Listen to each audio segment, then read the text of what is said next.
Well, what I'm about to say, you guys may not agree with it at first, but I guarantee you, if you just watch back Merab and Sean O'Malley like I did the other day, it would make a whole lot of sense. And that is, Merab Dvalishvili struggled with Sean O'Malley and did not dominate Sean O'Malley whatsoever.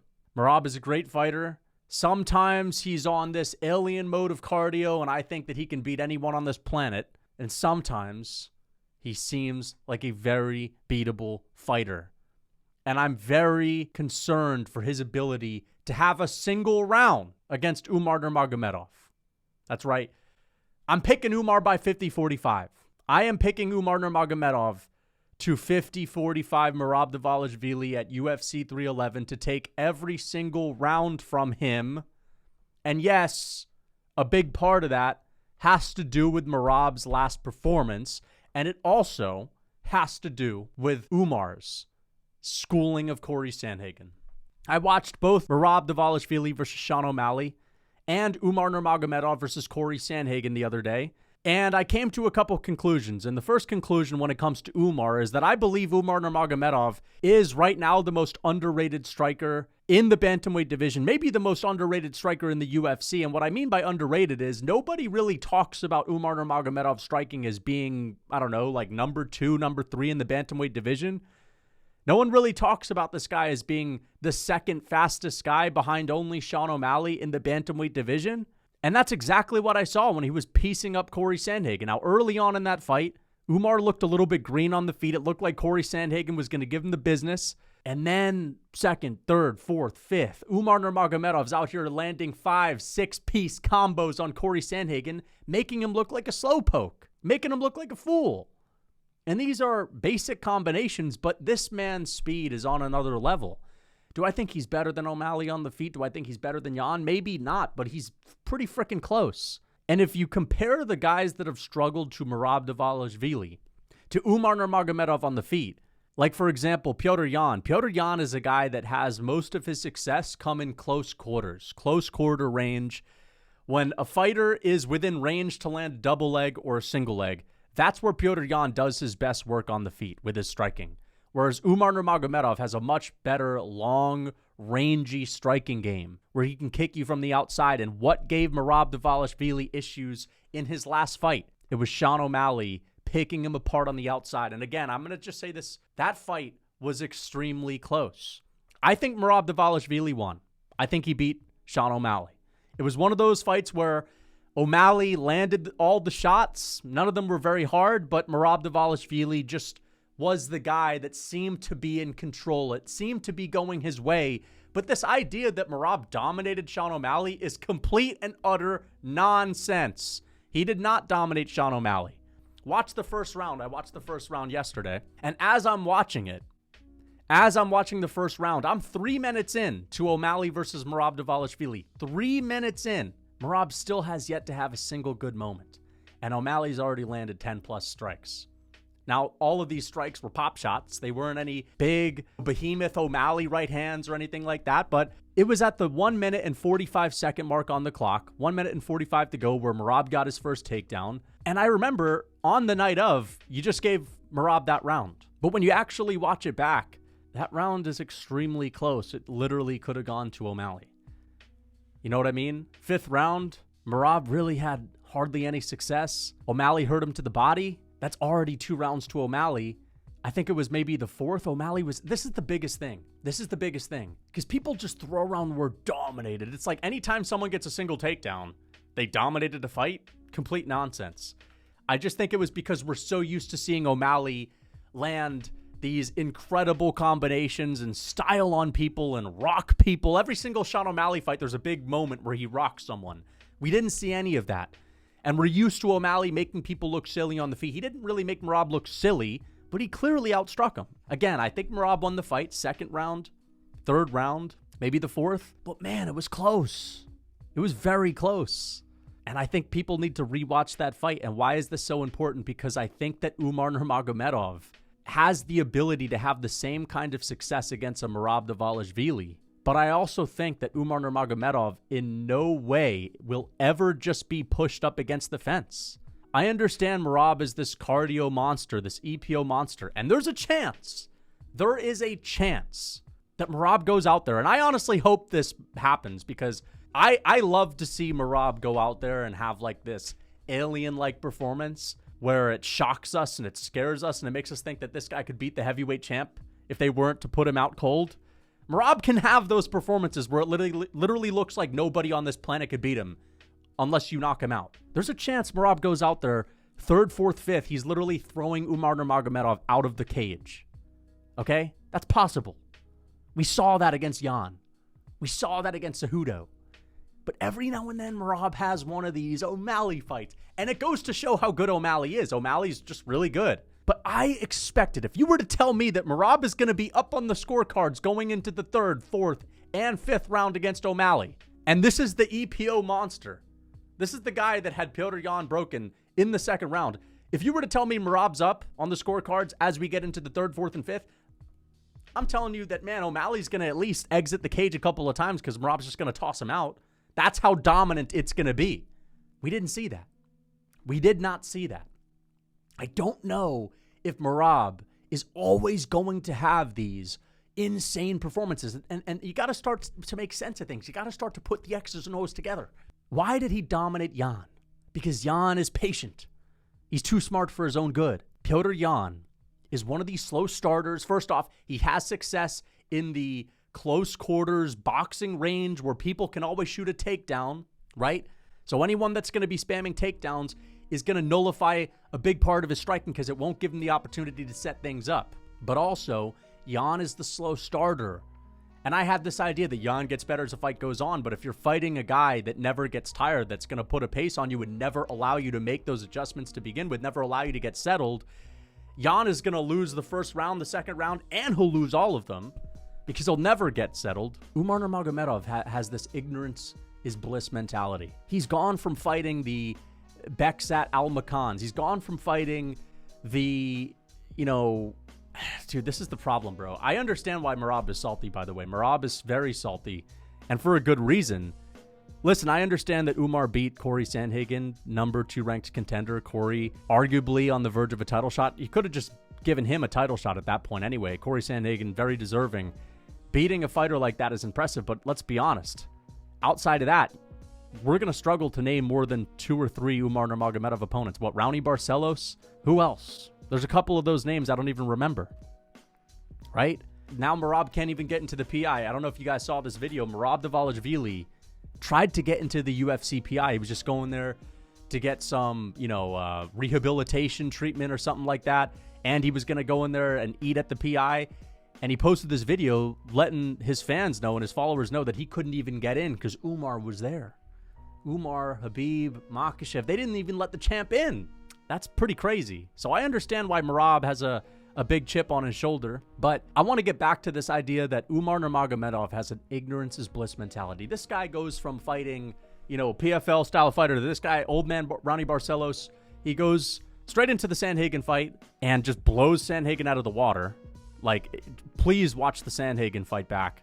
Rounds 2, 3, 4, 5. And Sandhagen literally just looks like a slow old man compared to Umar Nurmagomedov.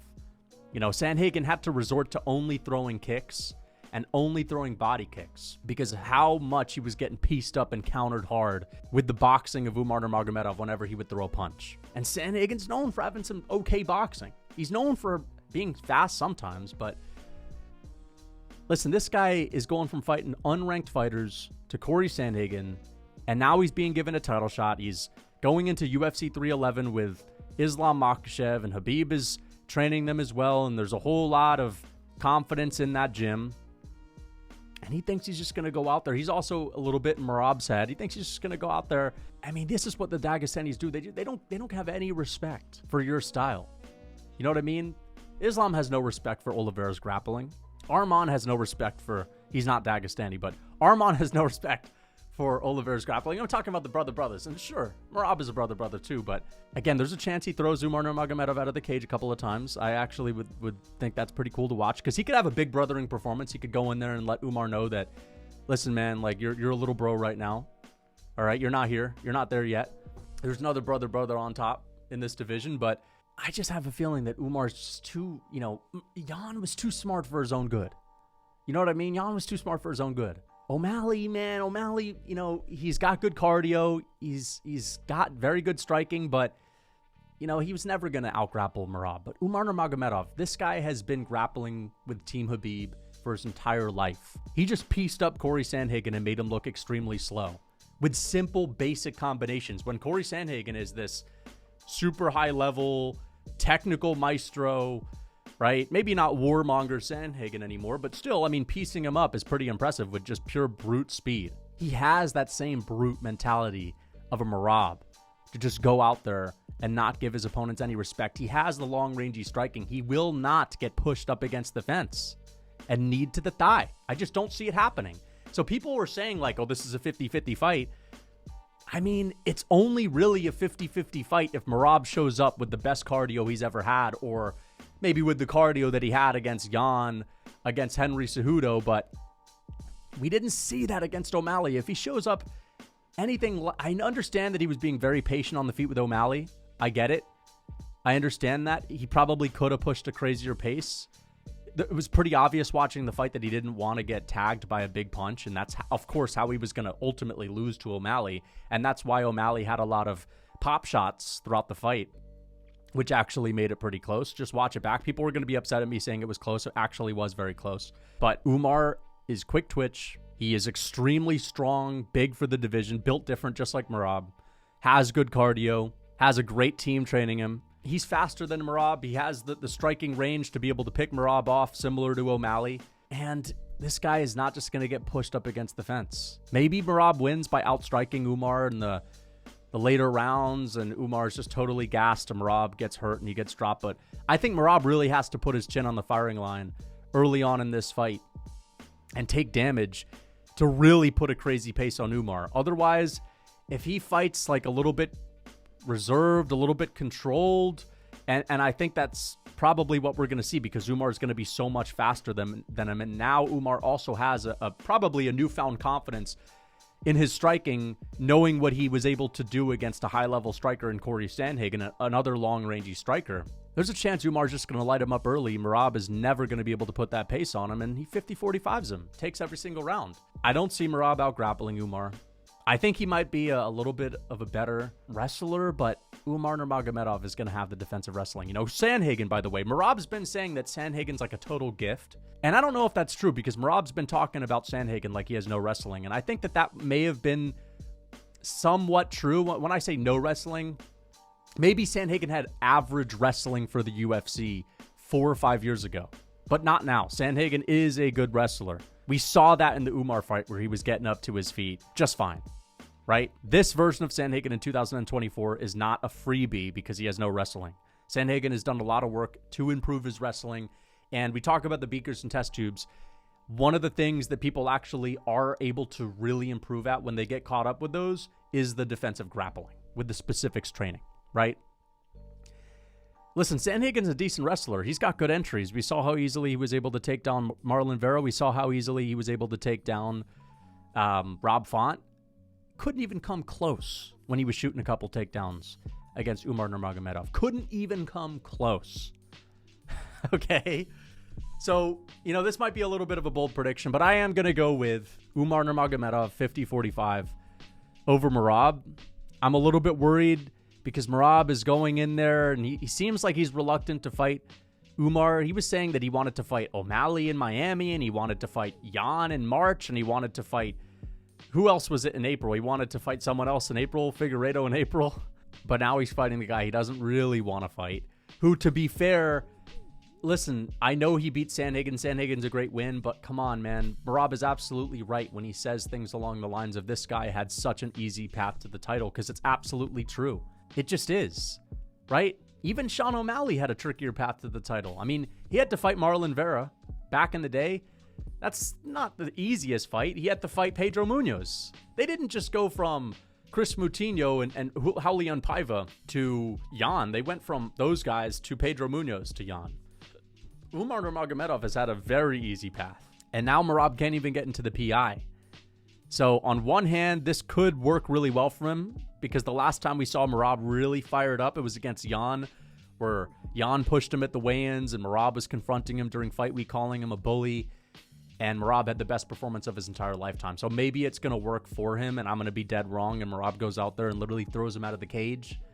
Right? Has a terrifying performance where we see this inhuman cardio. Or I think stylistically, again, Umar is so fast. He's so fast. Please watch the Sandhagen fight back. And watch the O'Malley-Merab fight. You will not be that impressed with Merab's cardio against O'Malley, but fair enough. Maybe it has to do with the long-rangey striking of O'Malley, but that's what I'm saying. The long-rangey striking of Umar is going to give him nightmares. And watch Umar picking Sandhagen apart effortlessly.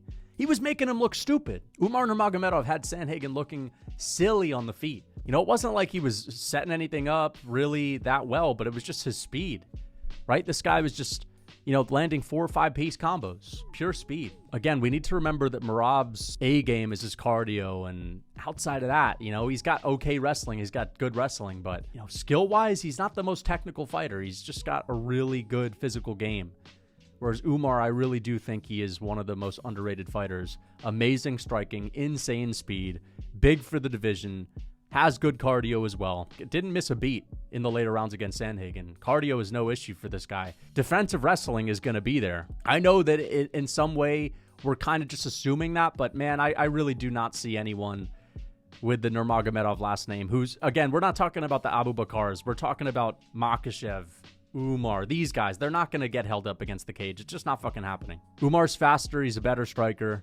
He's big. He's got good cardio. Maybe Merab can win, but I honestly think if Umar has a good start in this fight, he's going to maintain the lead, and it's going to be smooth sailing. Let me know what you guys think in the comments. Watch the O'Malley-Merab fight back. Very close. Watch the Umar Nurmagomedov and Sandhagen fight back. You'll see exactly what I'm talking about when I say the speed. And I'm looking forward to this fight. This is an amazing fight. We rarely see a brother-brother matchup, but we're getting 2 of them. We're getting 2 of them on UFC 311. I'm still not 100% sure of who I'm picking between Arman and Makhachev. I think Arman's got a pretty good chance. I think Arman's got a real good chance. So, you know, I'll probably make a video on that soon, but I hope you guys enjoyed the video. Until next time.